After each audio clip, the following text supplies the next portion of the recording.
تراویح میں بعض اوقات تاخیر سے پہنچتے ہیں اور کچھ رکعتیں ہو چکی ہوتی ہیں، تو اب تراویح کی نماز میں شامل ہونے کا کیا طریقہ ہے؟ جو جماعت چل رہی ہے، کیا پہلے اپنی رکعتیں پوری کرے گا یا فوراً ہی شامل ہو جائے گا؟ یہ ارشاد فرمائیں۔ اس سلسلے میں حکم شرع یہ ہے کہ اگر آپ پہنچے اور عشاء کی نماز آپ نے نہیں پڑھی پہلے تو وہ پڑھیں گے، پہلے عشاء کی نماز، کیونکہ عشاء کی نماز کے بعد ہی تراویح کا وقت شروع ہوتا ہے۔ ٹھیک ہے۔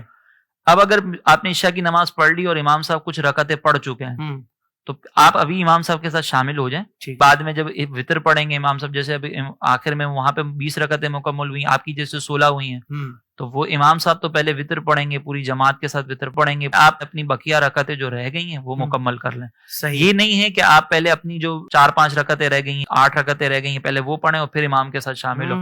اس میں بعض اوقات یہ کرتے ہیں کہ وہ جلدی جلدی پڑھتے ہیں اور اس کے اندر جلدی پڑھنے میں بعض اوقات واجبات بھی ترک کر دیتے ہیں کہ ہمیں امام کو پکڑنا ہے۔ تو امام صاحب کے ساتھ متصل ہو کر پڑھنا یہ ضروری نہیں ہے، آپ پہلے امام کے ساتھ جتنی رکعتیں ملیں وہ پڑھ لیں اور بعد میں پھر اپنی مکمل کر لیں۔ یعنی تاخیر سے پہنچے، سب سے پہلے آپ نے عشاء کی نماز کی فرض اور سنتیں پڑھنی ہے، پھر امام صاحب جو رکعتیں جہاں ان کی پہنچی تھی ان کے ساتھ شامل ہو جائے۔ عشاء کی سنتیں بھی بعد میں پڑھ سکتے ہیں، سنتیں بعد میں پڑھ سکتے ہیں، وہ بھی بعد میں پڑھ سکتے ہیں۔ سنت تو بس عشاء کے فرائض کے بعد آپ نے پڑھنا ہے، فرائض سے پہلے نہیں پڑھ سکتے، فرائض کے بعد آپ اس جماعت میں شامل ہو جائے، وہ جتنی رکعتیں امام صاحب کے ساتھ مکمل آپ کی ہو گئی، باقی رکعتیں آپ جو باقی رکعتیں پھر بعد میں اس کے بعد آپ پڑھ لیں گے۔ خوبصورت انداز سے آپ نے یہ مسئلہ بھی واضح کر دیا۔